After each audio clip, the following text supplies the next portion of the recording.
laascaanood 24 saac u dambeeyay waxaa si weyn looga hadalhayaa baraha bulshada gaar ahaan Facebook iyo Twitter-ka taasi oo ka dhalatay kadib markii Somaliland ay gobolka Sool ka masaafurisay ganacsatada ka soo jeeda koonfurta iyo bartamaha Soomaaliya. taliyaha qaybta booliska gobolka Sool oo arintaasi ka hadlaya ayaa yiri dadka ka soo jeeda koonfurta Soomaaliya waa ajnabi waxayna noola mid yihiin Itoobiyaanka oo kale waana ka saareynaa laascaanood annaga Soomaali weyn ma nihiin waxba nagama gelin waxaanu nahay Somaliland ayuu yiri gaashaale dhexe Axmed Cabdilaahi Cabdi. hadalka taliyaha ayaa noqday mid sii karkariyay xaaladda xiisadana cirkaasi ku sii shareeray. maxay tahay annaga waa noo ajnabi oo Itoobiyaanka ugu waafaqaya mid dadka baa laabayna oo beelay joogaan iyadoona dadka Soomaaliyeed ay aad uga falceliyeen falkaasi. dadka sida weyn uga hadlay waxaa ka mid ah wasiirka cadaaladda Soomaaliya Cabdiqaadir Maxamed Nuur waxaana uu yiri waa nasiib darro in si gaar ah loo baltimaameedsado dad gaar ah oo waliba si nabad ah ugu ganacsanayay magaalooyinka qaarkood hantidooda iyo guryahoodana laga soo dhex saaray. waxaan ugu baaqaynaa maamulka Somaliland in ay joojiyaan falalka noocan oo kala ah oo dhaqanka Islaamka midka dawliga ah iyo kan Soomaaliyeed midna aan ka tarjumeyn. dadka arrinkaas ka hadlay waxaa ka mid ahaa wasiirka warfaafinta Soomaaliya Cismaan Dubbe waxaana uu yiri waan ka xumahay falka ka socda laascaanood ee dad Soomaaliyeed oo Birimageyda lagaga masaafurinayo qaybo ka mid ah dhulkooda. reer laascaanood waxay weligoodba dhaqan u lahaayeen soo dhaweynta iyo Soomaalinimada waxaan rajeynayaa inay dhaqankaas wanaagsan ilaalin doonaan dadka Soomaaliyeedna agtooda. wasiirka dastuurka Soomaaliya ahna sanatar cusub Saalax maamulka Somaliland waa inay xeeriyaan dhaqanka suuban ee Soomaalidu leedahay inay isu gooshaan meel walba ay Soomaali degto. sidoo kale waa in dadka maalkooda hantidooda la badbaadiyaa. dhankiisa wasiirka kalluumaysiga Soomaaliya Cabdilaahi Bidhaan Warsame oo ka soo jeeda gobolka Sool ayaa yiri maamulka laascaanood ka taliya iyaga ayaa mas'uul ka ah amniga magaalada lama aqbali karo in haldoorkii laascaanood lagu dilay ee ay shacabka magaaladu ka gadoodeen in cudurdaar looga dhigo dadka walaalaha ah ee magaalada laascaanood wax ka amiray ganacsigana ku haystay. waxaan shacabka Soomaaliyeed u cadeynayaa in waxa laascaanood ka dhacaya aysan ahayn dhaqan lagu yaqaanay dadka deegaanadaasi ee ku suntan Soomaalinimada iyo ilaalinta midnimada ummadda Soomaaliyeed. dadka kale arinta ka hadlay waxaa ka mid ah wasiirka warfaafinta maamulka koonfur galbeed sanatar hore Ilyas Cali Xasan gudoomiyaha gobolka Mudug mas'uuliyiin ka tirsan Puntland. dadka sida weyn arintan uga hadlay ayaa waxaa ka mid ah Cabdiraxmaan Cabdishakuur musharaxa madaxweynaha Soomaaliya waxaana uu yiri in dad Soomaali ah barakacin wadareed loogu beegsado hayb iyo deegaan ay ka soo jeedaan awgood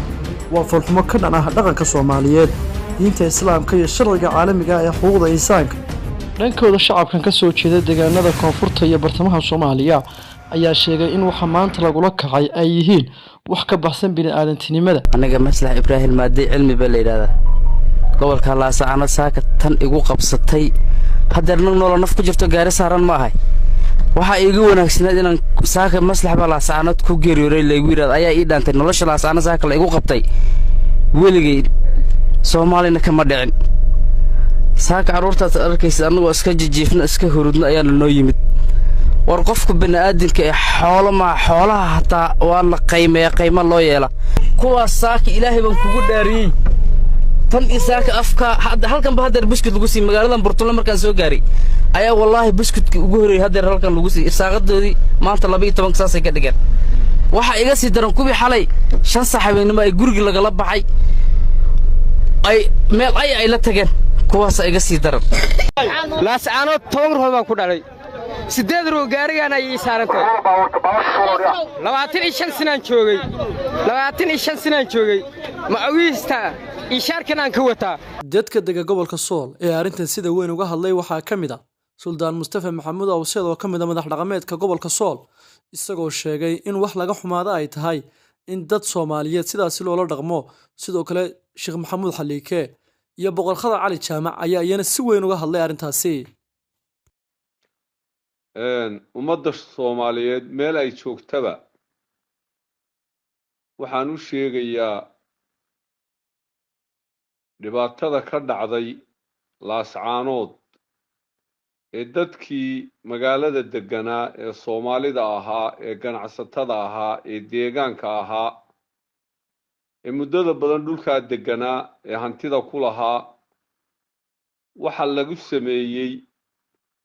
ee maamulka Somaliland ay ku sameeyeen waa wax aanu haddii aanu nahay ummadda Soomaaliyeed ee degan gobolka Sool aanu ka xunnahay boqolkiiba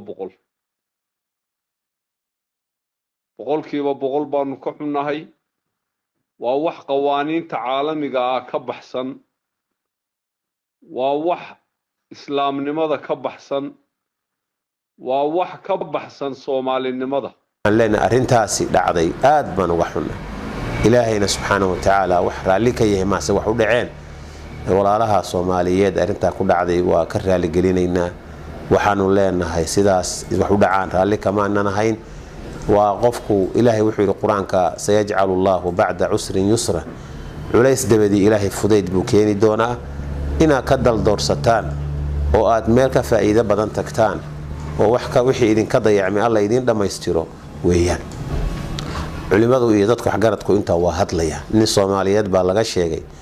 anigu garta jeedi baa la igu yiriye ku dirlay ma oran dadku waa hadlayaan wax waa la sheegaya laakiin laguma dagaalamayo kuma dagaalamayno de wixii la jeediyay waa la qaadanaya waxaan rajaynaynaa madaxda iyo maamulka gobolka jooga hadii ay taladii iyagu go'aanka gaareen oo sida wax yeeleen dadka inta hadhay in si wanaagsan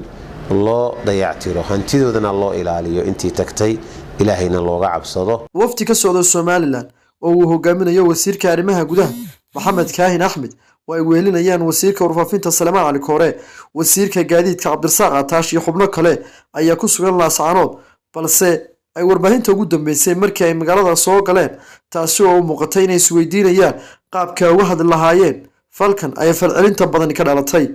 bulshada ku dhaqan Laascaanood ayaa muujiyay sida ay uga xun yihiin falka lagu kacay walaalahooda Soomaaliyeed